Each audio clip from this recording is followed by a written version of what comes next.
Now, you may have noticed the copper ore in the top left. Well, it turns out that the trend of city state alliance blocks, such as my good buddy over here, well, let's just say we're in something of an arms race at the moment.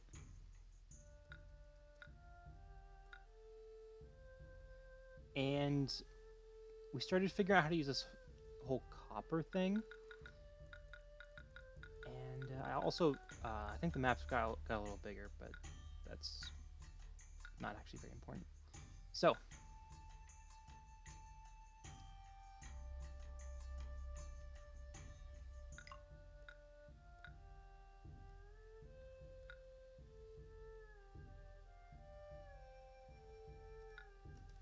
what we are going to do this time around is simply develop weapons. We are going to smelt some bronze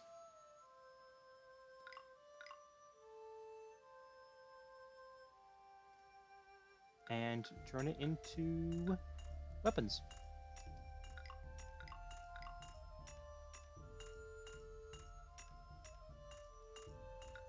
Actually, I could probably justify moving it a bit further back.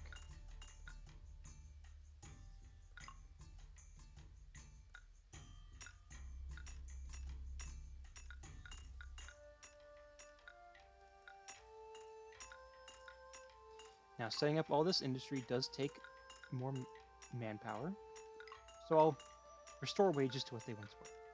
But speaking of wages, something really cool is tax collectors. And finally, use for wood. However, it would require me to make some room here, maybe bust down a house or so, just to give extra money at the cost of also having to harvest timber and set up the administrative city. But the problem is, I made it a lot of money from the silk trade. Like, if we check some of these prices,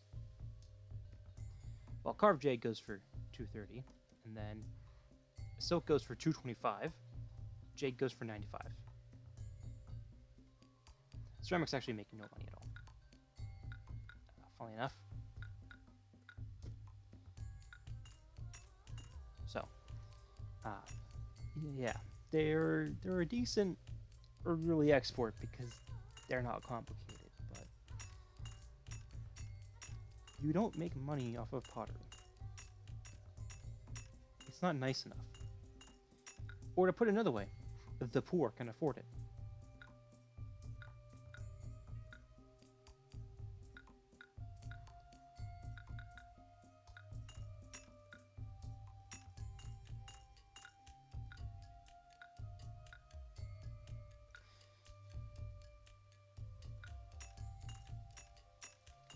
Now, an unmentioned usage. You might think, okay, why do we have these people up here? Is it for the tax money? Yes, but it's not just for the tax money. That's just a neat little side effect.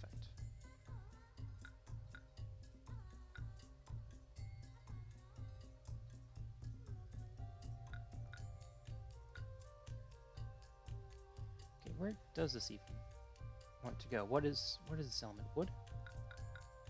Is it wood? Yeah, it's wood.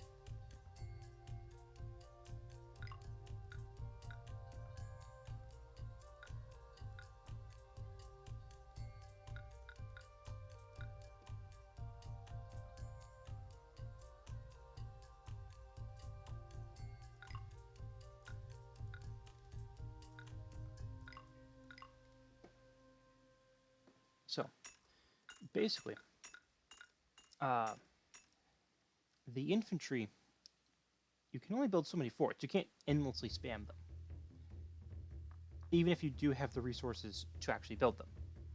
Like you would be able to in, say,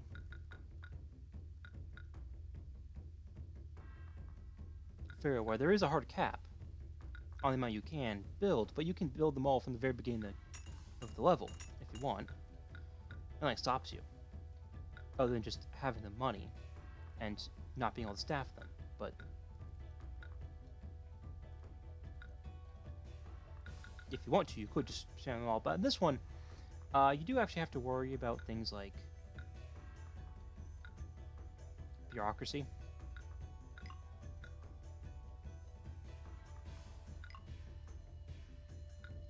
So I will how should I call it? I will LARP. I will place down infantry forts that I do not need. To repeat, I do not need these.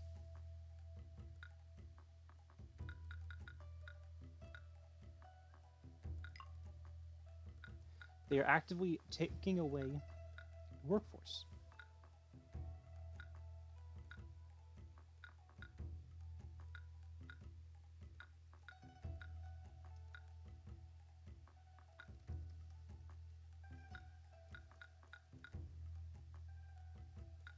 However, the only thing that was gating my workforce collection ability is this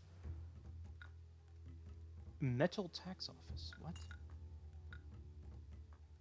What do you mean it is associated with metal? Okay, you know what? I will build a couple. Because I might not actually need to do all that much demolition.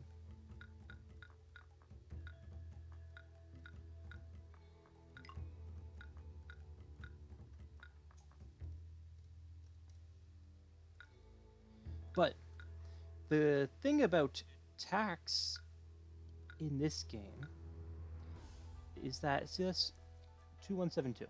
Okay, this is on high. Uncollected, 354. Also on high. What if I crank this up a bit? Oh, look, that's only 221. Even with new people entering the workforce. But this is still 3,500. Now, maybe that's because they're rich. You might think. But no, it's actually game mechanic. What, depending on the difficulty level, you can actually just make positive amounts of money. I'm not playing on that difficulty level because I think that's a bit silly, and there's other things going on with difficulty levels. But the important detail is that even if it doesn't approach making free money, and I think it has something to do with how there's fewer workers available, so it's lower wages. But anyways, on higher difficulties, the fact remains.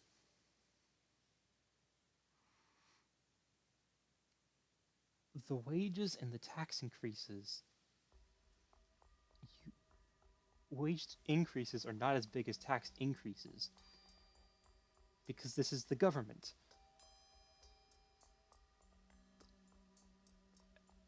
I'm pretty sure there's foul play going on, but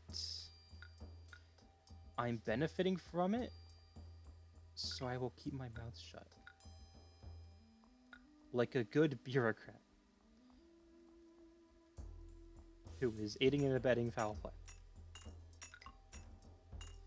I'll just scatter some of these around. Any better positions? Nope, can't even rotate that.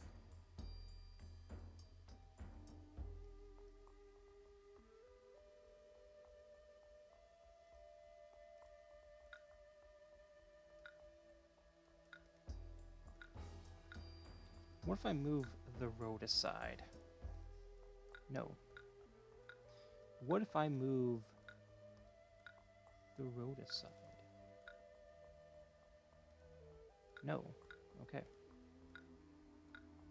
I'll keep it like this because I think it looks nicer.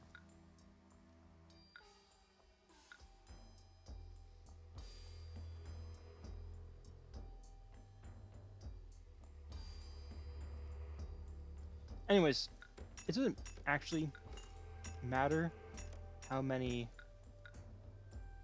guys we have among our Rams. It's the year of the horse. Why are they all named after horses? I mean, Rams. Banpo wants... Banpo. My guy. How do you have no hemp? I don't even care all that much, but I will give it to you. Because I can. Now, Huang Di, the Yellow Emperor, have some rice. Let's see. I have collected 1% of the population's tax money.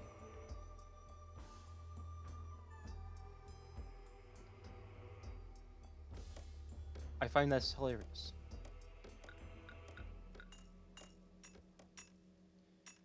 Did I forget to build a weapon storage? I think I forgot to build a weapon storage.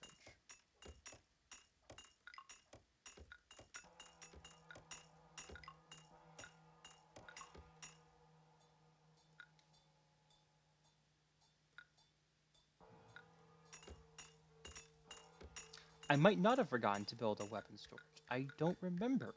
If I did I? Is that over there? It is. It's just empty because I'm using them all. Oh well. Oh well. That's fine. That is totally fine. At the very least, can't hurt, right? Banpo appreciates me, and Pingyang. Let's see. What's their problem? Why are they so close to me? I don't appreciate that. I think they should move. I think I claim this spot, and I call dibs.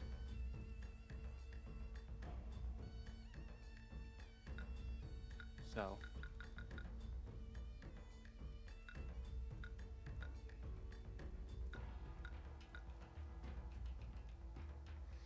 they should just get out of the way.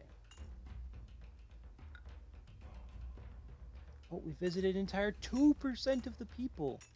Our tax collectors are not the best at their jobs, but they also probably don't have it easy either because they're scratching into wood to make the records. It can't be easy, can it? And also, their method of tax collecting is probably just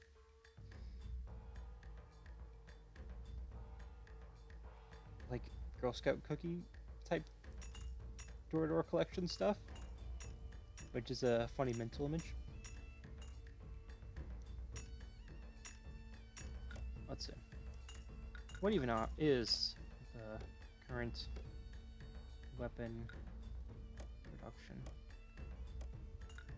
Well, whatever it is clearly not enough.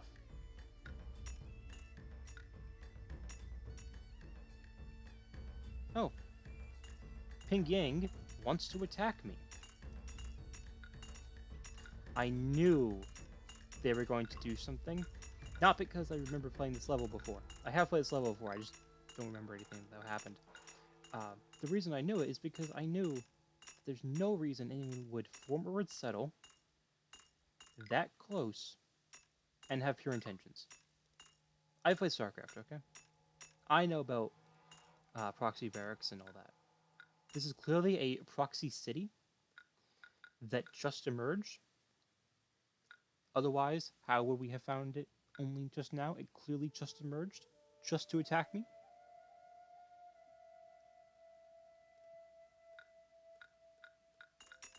And I don't appreciate it, quite frankly. So, clearly I was wrong about not needing military. See, how many guys do I have? 23. I don't know how many are going to be attacking me, though. What I do know is that even if they attack up here in the north, I've got guys. If they attack over here in the west, where all the traders are arriving and is the natural entry point, I've got guys. If they attack anywhere, southeast, northeast, whatever east, there's a river. We haven't invented the bridge yet. We're safe. So, I don't care what they throw at me. I'm good. I'll live, and I'll make tons of money doing it. Because, well, bronze is new, and they are immediately rushing bronze weapons, just like I am. So, surely it would make for quite a bit of money.